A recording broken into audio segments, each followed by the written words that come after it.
Hey, me Matt here. So, holy shit. This was another very good Dynamite.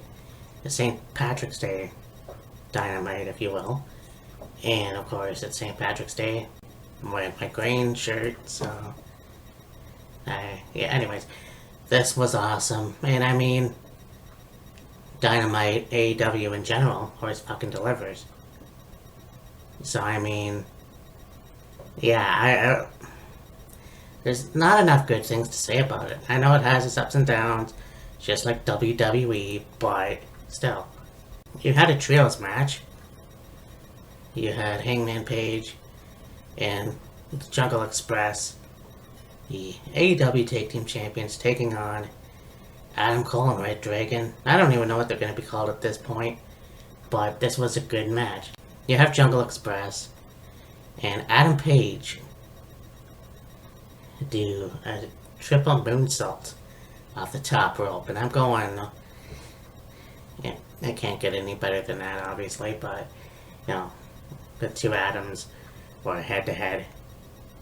So, I mean, that was cool in itself. I know the feud is still going to continue, obviously, coming out of Revolution, but, you know, we'll see where that goes.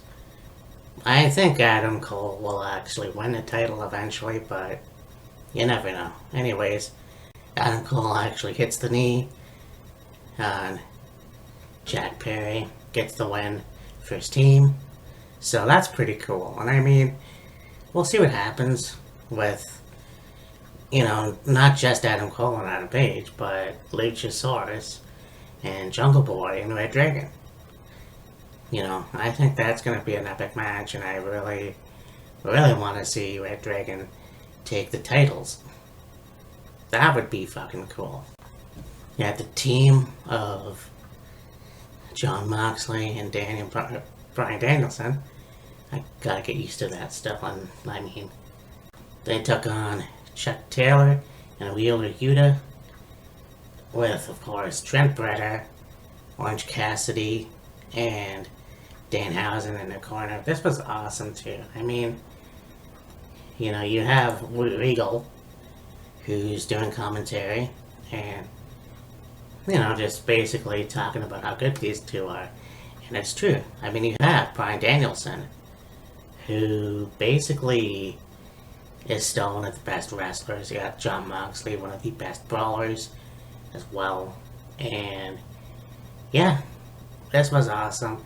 And there was a point where you have Wheeler Yuta try to go Bryan into giving him the yes kicks or whatever. And so he does. And he's like, you want some more? You want some more? And he still does that, and then gets countered by that.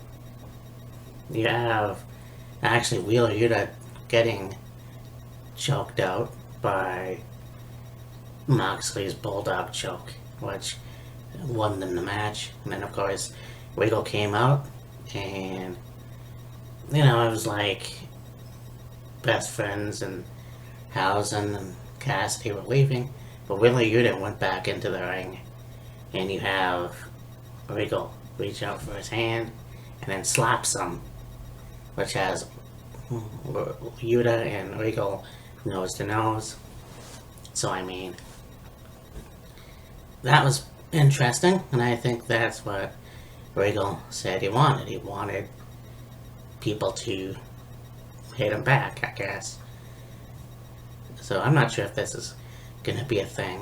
I think people are talking about William Regal having a match at some point, if he's up for it, I guess. You have the Jericho Appreciation Society in the ring, and, you know, first I gotta say, like, he's probably looking very good.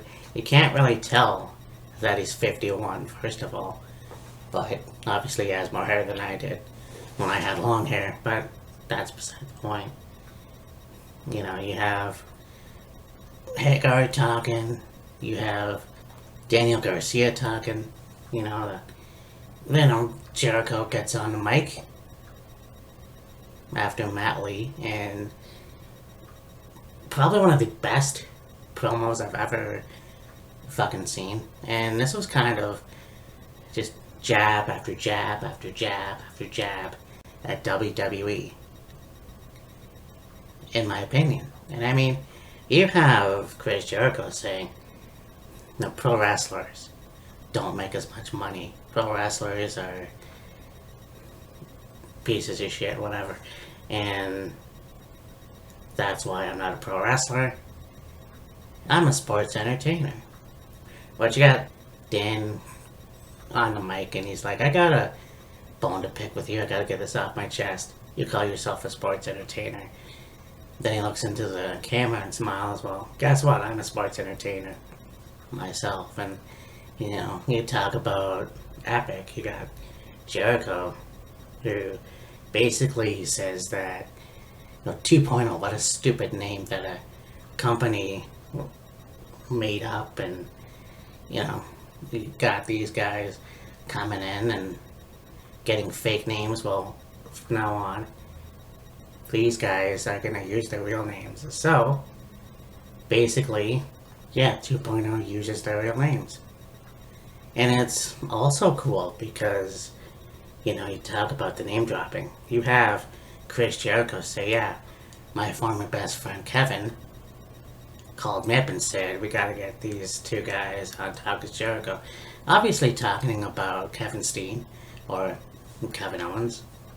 And it's like, yeah, we're just gonna keep hammering WWE, I guess. And you know what? That's fine. And I just think that if you're gonna go with sports entertainer, why would you go, alright, well, we're gonna use their real names now?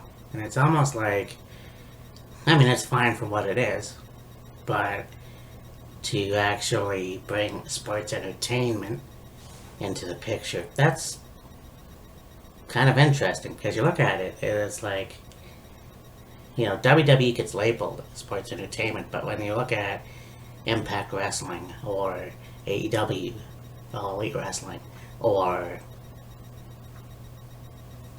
I mean, there's a lot else where there's sports entertainment just as much. They have skits, they have like in-ring segments, and I don't know, it's hard to explain. But we'll see where this goes. I'm kind of excited to see that. You have the Mayhem Wardlow versus Scorpio Sky, and you have American Top Team in his corner. This was a really good match too, and it wasn't short like most of Wardlow's matches, but you know, you have Austin try to distract Wardlow, which gave Scorpio a chance to dive out of the ring onto Wardlow. And yeah, this was cool. And then there was a distraction which gave Scorpio Sky the win, which I think is pretty cool. And I think there's going to be a TNT title match for Wardlow in the future. And I mean, I think he talked about that too last week. So you have the debut of the AEW New Hardy Boys, or the Hardys as they're called now. But it's almost a nostalgia thing because, you know, they came out to the WWF version of the Hardy Boys music, which obviously is owned by WWA or whatever. And this match was cool as well. You know, the disrespect from Private Party. There was a point where you saw Matt try to do the Razor's Edge when I think it was Isaiah that was on the top rope, but that didn't work out. Basically, you have Jeff do the Swanton, and yeah, this was a really, really good match. The Hardys won, which I thought was very cool. So, I mean, there it is. And then, holy shit! Okay, so you have Britt Baker, you know, and Thunder Rosa. First of all, you have the mariachi band, an all-women mariachi band, sang, and they know after they're done, Thunder Rosa's music hit. And then she comes out, she's got the sombrero on, and she's got the flags, obviously, of United States, and I want to say Puerto Rico, but it might be Texas, I can't really fucking remember. But anyways, there it is. This was a fucking good match. And it started off where Britt tried to escape the cage. Obviously, that didn't work. So, you have these two were even better in the lights out match. And that was a good fucking match. So you have this, and then, the chairs. They're, bringing in the chairs. You have Britt Baker stacking the chairs up. And Thunder's getting up, she's getting up on the top rope. And basically, she lands on the chairs from Britt Baker. And then, the blood, that was amazing. There was the point where you have Britt Baker trying to do the lock arm thing, or the claw, whatever. And then she goes outside the ring, grabs a bag of thumbtacks. So, put the thumbtacks on the mat. And, yeah, Thunder Rosa ate some as well. But, ending this match, and it was crazy. Like, yeah, Britt have her last shots at, then you have the Thunder Driver from Thunder Rosa. And 1, 2, 3. And the reign is over, as Michael Cole would say. And you look at it this way too. You have Britt Baker, who was the longest AEW Women's Champion. And, it just kind of was like, alright, we did all we could with her. We had to win a match with Thunder Rosa many times. The lights out match, whatever. And now it's time for Thunder Rosa to get her win. So she celebrates in the ring. She got Dustin Rhodes come out. And then the show ended. And this was basically a pay-per-view match. But also, I guess you could say, the lights out match was a pay-per-view match. But it was a fucking good match. Actually, the whole show was good too. And you gotta look at it this way. I can't wait to see what happens next week. Even out Rampage, which I need to start fucking watching. Just the whole thing with Chris Jericho Appreciation Society and where that's gonna go. Bryan Danielson and Jon Moxley, where that's gonna go with William Regal. Just fucking amazing. But anyways, I'll talk to you later. Bye.